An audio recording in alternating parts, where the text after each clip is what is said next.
want to start off with a crazy question for you guys. I want you to answer by cheer. How many of you are having fun so far?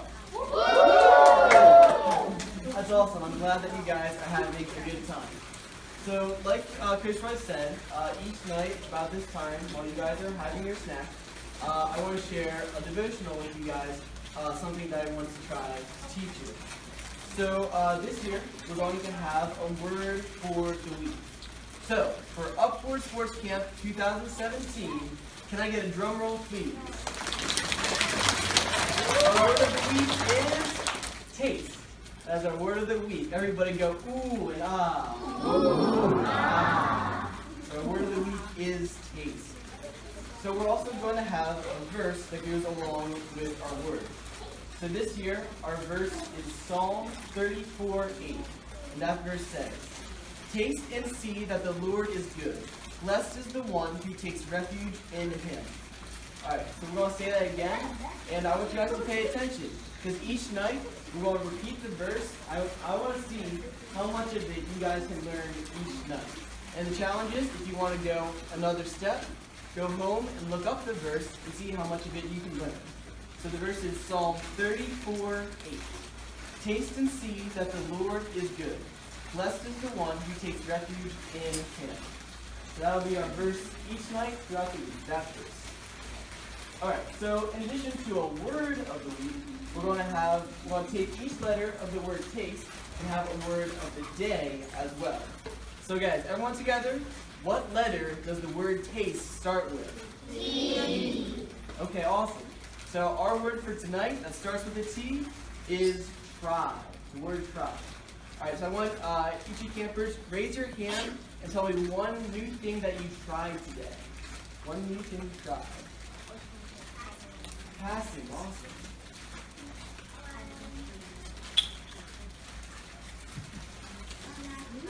Good job. Kicking the ball. Kicking the ball, yeah. Juggling, yeah. So lots of new things that we're trying here on the first day. So keep the word try in the back of your mind. So I have a question to ask. Are all of these things easy? Or probably not too easy. Some might be. Some might be easier, and others might be a bit more challenging. But that's okay. That's even good that these things are a challenge. If everything in life were easy, then there would be no challenge. There would be no motivation to work harder and get better. Like Coach Grable said, we want to have fun, work hard, trying new things, and get better. So if Coach Dwight was playing Messi or Ronaldo in soccer one-on-one right now, and he could beat them, would he have any reason to keep trying to get better if he was better than Messi or Ronaldo? Probably not. It would be really easy for him to stop and say, hey, if I can beat those guys, I'm pretty much the best. I don't need to try any harder to get better.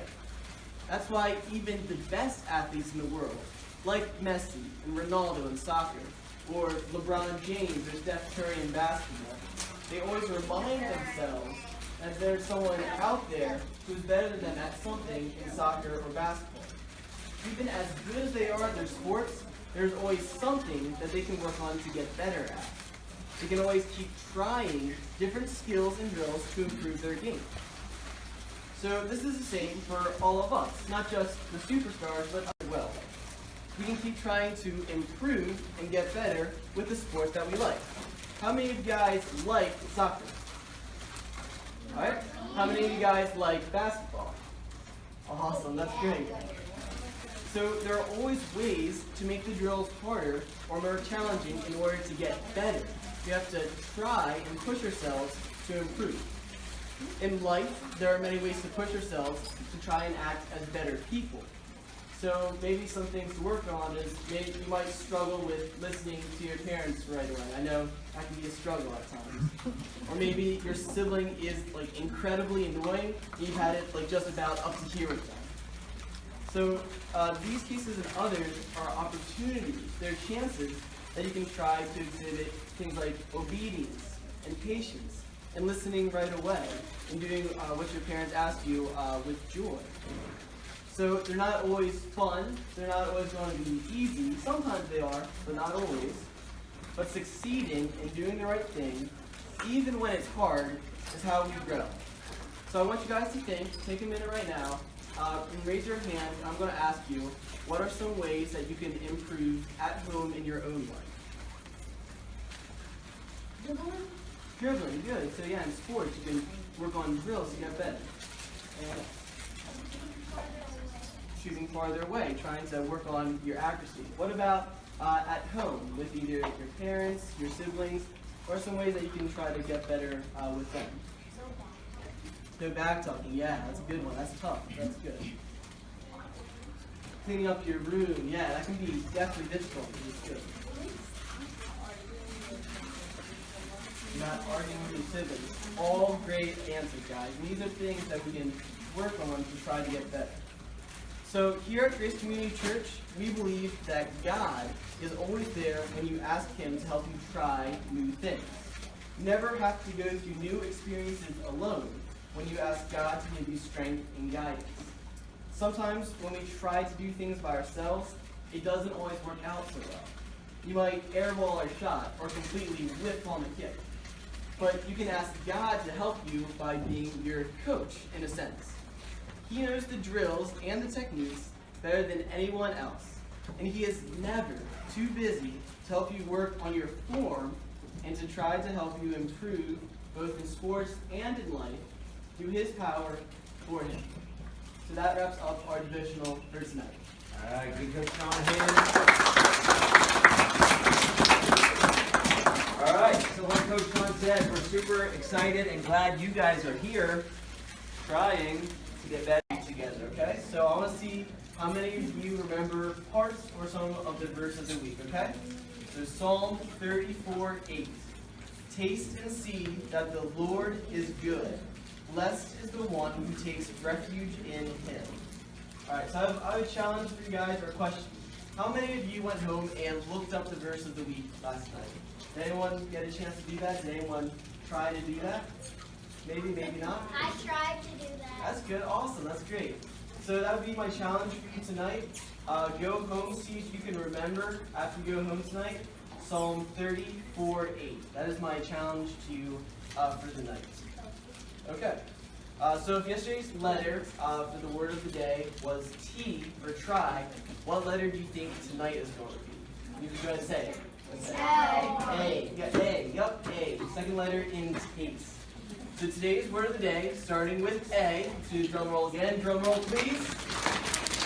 Achieve. Our word for the night is achieve. All right. So I want you to think about, as I'm talking, we're not going to say it right now.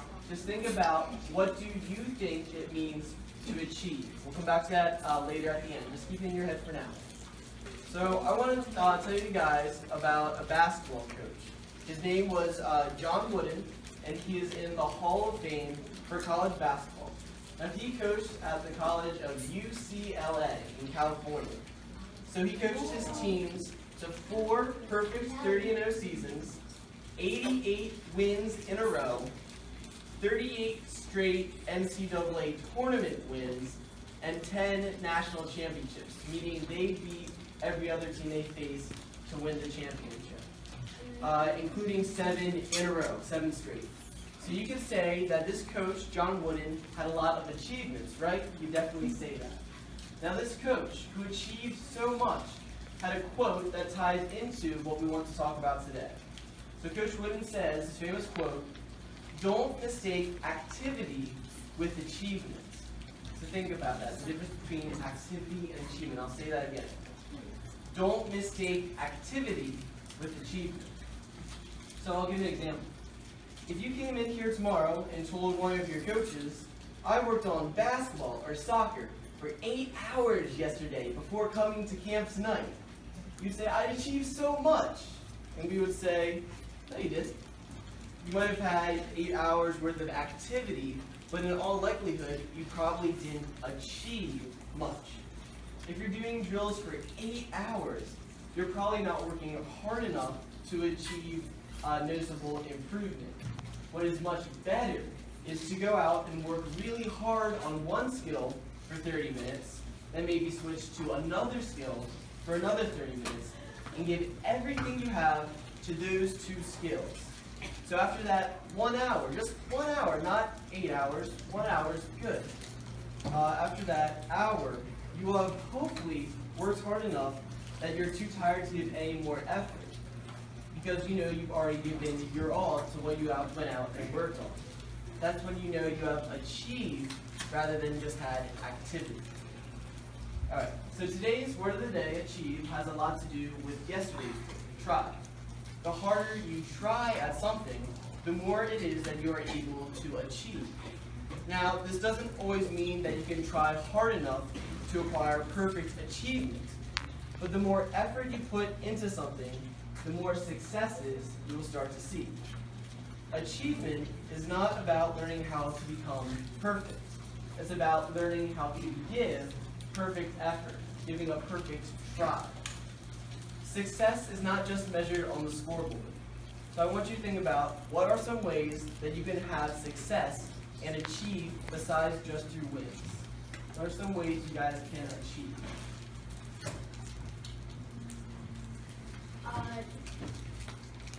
Like if you do something one day, you can try to beat it the next day. Exactly. Yep, working harder to get better. Anybody else have any ideas for how to achieve? Maybe you could go up to a teammate and they're kind of having a rough day, maybe they're struggling. You give them a pat on the back and say, hey, you got this, you can do it. Encouraging one of your teammates is one of the ways you can achieve. So it's not always about wins and losses. Sometimes it's picking a friend up or encouraging someone to work harder. So achieving, besides being done on the basketball court or the soccer field, can be done on a personal level too. So if you know your mom or dad is having a really long, hard day, and you go home and do the dishes for them or take out the trash, that's a big achievement. If you're working on being patient with your brother or sister, even when you don't feel like it, even when it's really hard, that's achievement too. So these are all some different ways you can achieve at home that really make a difference to your mom, your dad, your family, and other people around you. So here at Grace Community Church, we believe that our best achievements happen when we work with God and follow the plans that He has for us. We believe His way is the best way for our lives. When we go away from what He has planned for us, it may feel like we're having achievement at times, but that type, the type when we don't follow God, it doesn't count in the long run. It's only good for right here on earth, and this ultimately turns out to be really short overall. So our best achievements, our highest victories, our best successes are accomplished when we work with God, relying on His strength and guidance to accomplish all that He has in store for us. That will wrap up our 2 devotions. I hope you're all having an awesome time. I hope you're all having a lot of fun at sports camp. So now day 3, Monday and Tuesday were easy, but personally, I'm having a little trouble remembering our words of the day so far. So I want to hear from you guys, what was our first word of the day on Monday? On count 3. 1, 2, 3. Try. Awesome. All right. How about Tuesday? I can't quite remember Tuesday. Who remembers Tuesday's word of the day? On 3. 1, 2, 3. Achieve. Awesome. Achieve. Yeah, that's great. And then I think we had another word of the week. What was our word of the week? Who remembers that one? You want me to count 3? 1, 2, 3. Taste. Awesome. Great job, guys.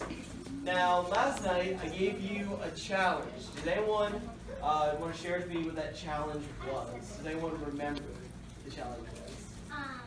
The challenge was to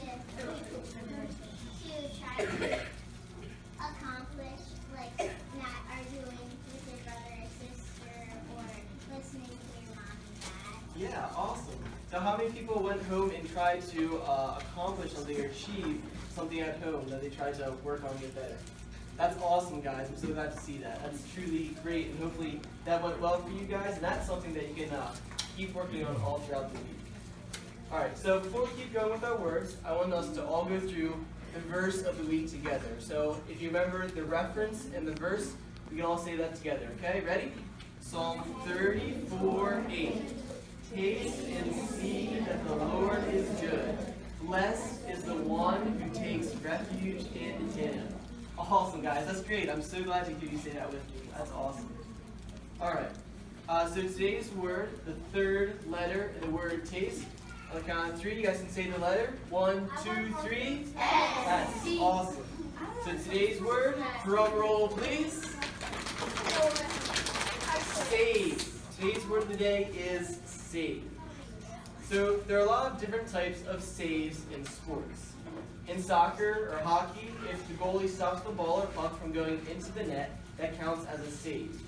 In baseball, a different sport, if a player makes it to the base before the ball gets there, they are safe. If a pitcher comes into the game and keeps the other team from winning, that also is a save. So lots of different types of saves.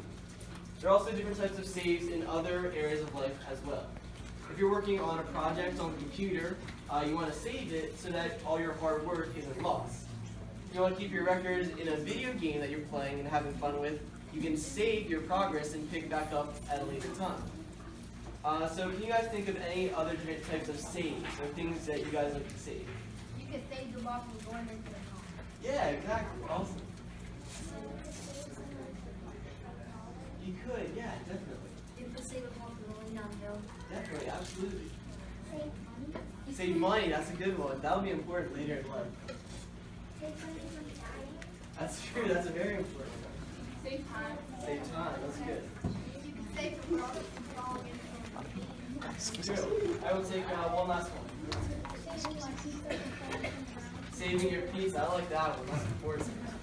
Alright, so saves, as we can see, are definitely a very important thing, both in sports and life. When you save something, it can mean that you are preserving it and keeping it from harm or for something bad coming to it, or that you are taking something that was in danger and bringing it to safety.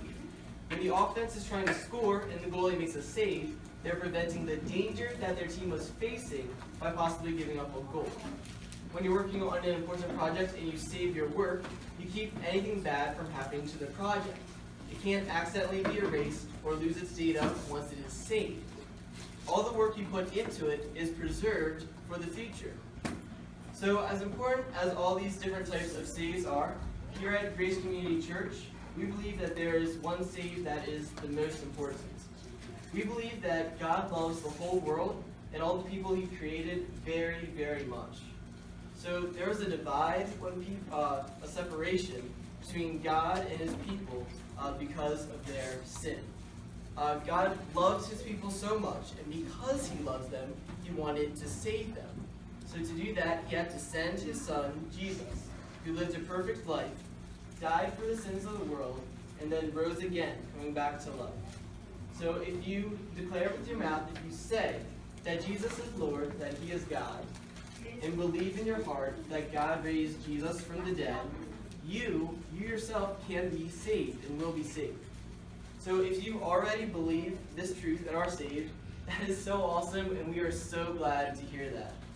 If you haven't been saved yet, and you would like to or have questions about it, you can talk to myself, one of all your different coaches, or any of the helpers, and we would love to answer your questions and hear what you guys want to ask about it. So this save, I really want to share with you guys, this is the most important one in your life, more than any other type of save. As awesome as a save in sports might feel, or as important as it is to save the projects you work on or the games you play, this save is the only one that's going to last forever. And it feels so good, guys, to know that you have been saved by a God who loves you and cares about each and every one of you personally.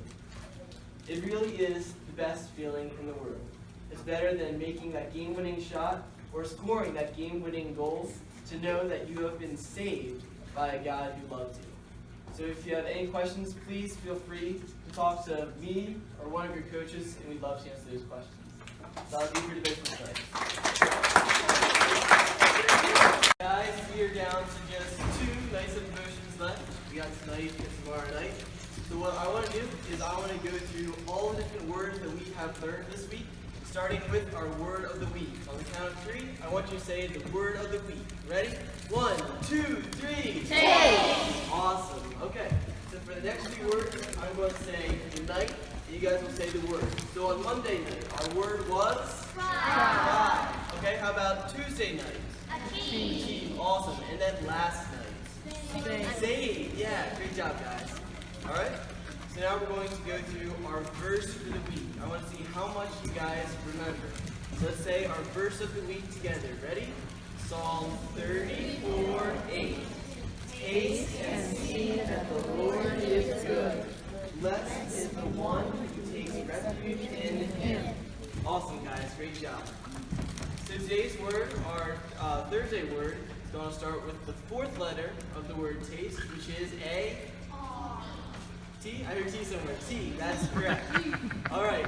So let's get a drum roll for the word of the week. We're dead. Ready? The word is trust. Our word for today is trust. So in sports, it's very important that you're able to trust your teammates. It's important to trust that they are going to make the right play, that they are going to do what's best for the team, that if they make one move, that you will be able to make another, and other various sports activities that require trust. So what are some times that you guys can think of when you have to trust your teammates or your coach? What are some instances where trust is important? You guys think of that? How about when it's... Oh, you have one? Yeah, exactly. Anybody else? Any other examples where trust is important? Exactly. Someone says they have your back. Or let's say it's coming down to the last shot of the game, fourth quarter, you're down by one, your teammate has the ball, and you have to trust that they're going to make the right shot or the right pass that's best for your team. So trust is very important. So think about this for a second. Is a team going to play well that doesn't trust each other? They probably won't. They probably won't play well. They probably will play timidly, not very aggressively, and they won't play as well as the other team that trusts each other. They won't know when they should run certain plays, or if they can trust their teammates to work with them. So trust is a very important part for sports to go well and for teams to play together. So trust is also important in real life, too. You have to trust that your parents are going to get you to the places you need to be at the right time and that they're always looking out for you. You have to trust that your teachers are familiar with the material that they are teaching and that they are doing the best they can to instruct you and keep you engaged in the lesson. You have to even trust that the grocery store is going to have all your favorite foods in stock that you need to get for your family to eat for the week. A lot of our different interactions that we have with other people and a lot of the things we do are built on the idea of trust. Without trust, people would not be able to get things done. So what are some times in life that you have to trust different people, like your family, teachers?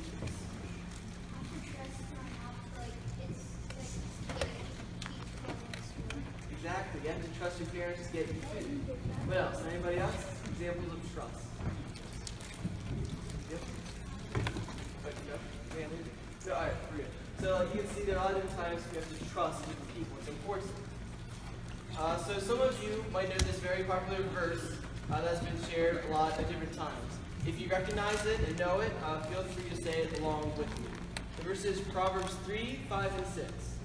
Trust in the Lord with all your heart, and lean not on your own understanding. In all your ways acknowledge him, and he will make your paths straight. So like the verse says, it is super important that we trust God with all of our heart. Trusting him with 25% or maybe 50% is a start, but to truly trust God means to commit 100% of our faith and our trust to him. So along with this is the command not to lean on our own understanding. Many times we might think that we know what's best for us. It might seem like there is a clear-cut path or an obvious way to get from where we are to where we want to be, both in sports and life. However, this is not always the path that God has in mind for us. When life takes us down roads that aren't always what we planned, the most important thing is to trust God and the direction he has planned out for us. So what are some times that you might have to trust God even though it's hard in life? When things aren't always easy. Can you guys think of any examples? When he says, if you're feeling like you can't do something, or something's really challenging for you, and God's telling you, hey, I believe in you, you can do it. That's when trust is really important. So doing each of these things will keep you on the path of seeking out in your life how God wants to take you down each road. We have to trust Him even when it's hard, and even when we don't think we can do it ourselves. It's important to realize that this doesn't always mean life is going to be easy or fun. There are challenges to continue to follow the paths that He has laid out for us. That is when we truly are living to the best of our ability through God's power to bring glory to Him. Thanks.